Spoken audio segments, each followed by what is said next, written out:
your objective, dia pusing mana masuk kelas soalan ni. Take your calculator.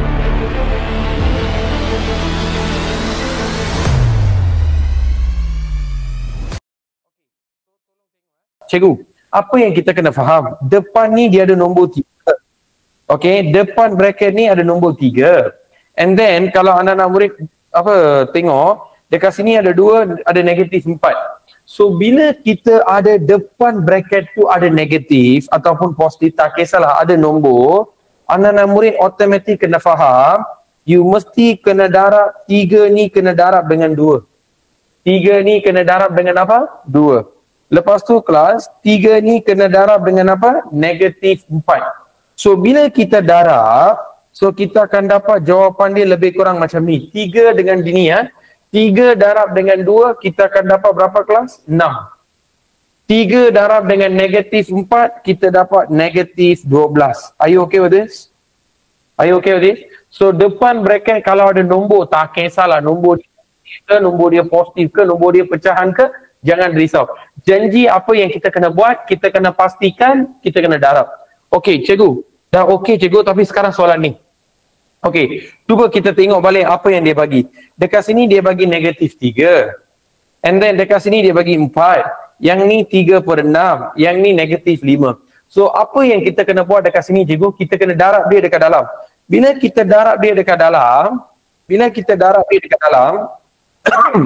negatif 3 ni kita kena darab dengan berapa kelas? 4. Faham kan? Ini cikgu darab dengan ni.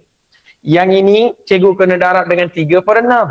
Yang ini cikgu kena darab dengan negatif 5. So bila cikgu darab, okey, cikgu boleh dapat jawapan. Okey, jom kita tengok sama-sama. Jawapan kita macam mana cikgu? Kalau tak ada, anak-anak murid kalau tak boleh kira macam biasa, you boleh guna kalkulator dan kira. So kita tengok. Negatif 3 darab 4, kita dapat negatif 12. Okay, cikgu tunjuk juga dalam kalkulator supaya orang senang faham. Okay, so negatif 3 darab 4.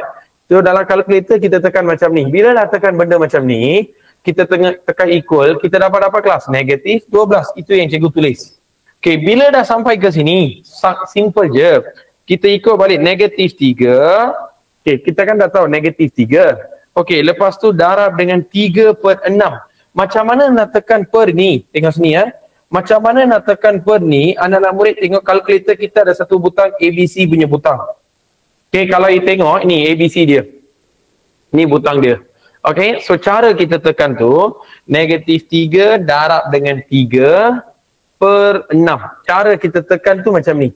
Bila kita dah tekan macam ni, kita akan dapat negatif 1/2. Okey, anak-anak murid tolong ingat bila kita dah dapat negatif 1/2 ni, jangan ambil jawapan dia macam ni.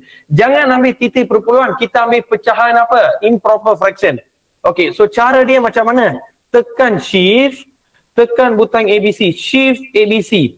So kita akan dapat negatif 3/2. So jawapan yang cikgu akan dapat dekat sini adalah negatif 3/2. So cikgu pun tulis negatif 3/2. Are you okay kelas? Then negatif 3 darab dengan negatif 5, kita akan dapat 15. Ni jawapan dia. Are you okay kelas? Are you okay, boleh faham? Okay. Best tak tengok series tadi? Cikgu ada physical class dengan online class.